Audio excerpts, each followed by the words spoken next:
Hey y'all.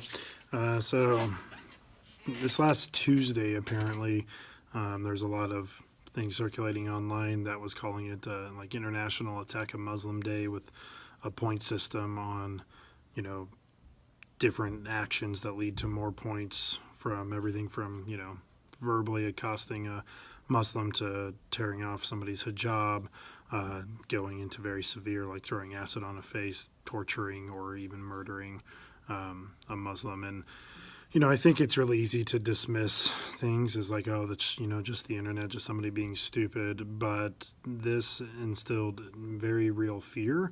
And I haven't confirmed whether anything happened. I know it started over in the UK, but then it also ended up in America.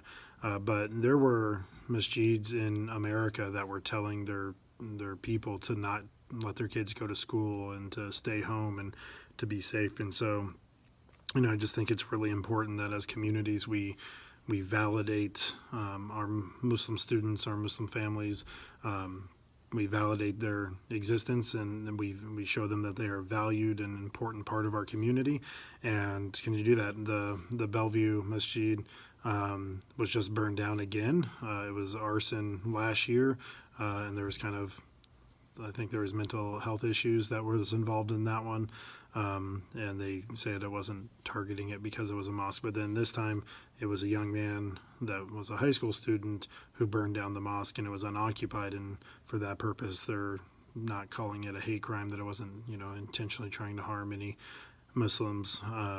But the fact of the matter is that it happened twice now, that in our own community. And so there's a lot of fear.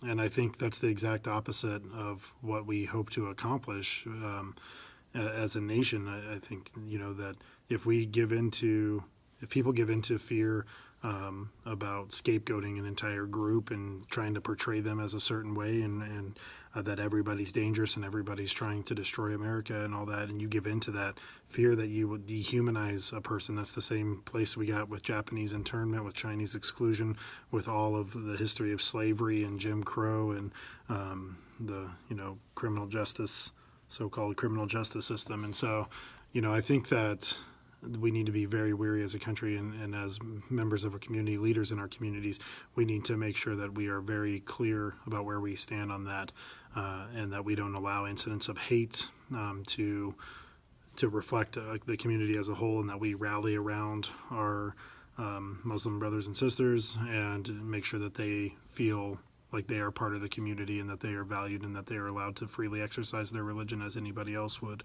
I don't really I don't go to church. I don't go to a mosque. I don't really consider myself a religious person, but that is what our nation is founded itself upon, is the freedom of religion. And so everybody should get to practice that without fear of reprisal, without fear of attack. And so to all my Muslim students and families, we see you. You are important, and we are going to continue to make sure that that we can, as much as we can, to make sure that you are safe, and that you get as same opportunities as everybody else.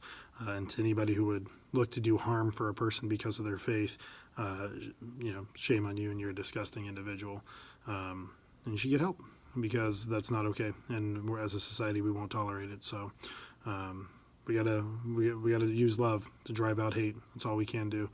So keep doing the work, keep reaching out to people, keep making those connections. We'll see you next time.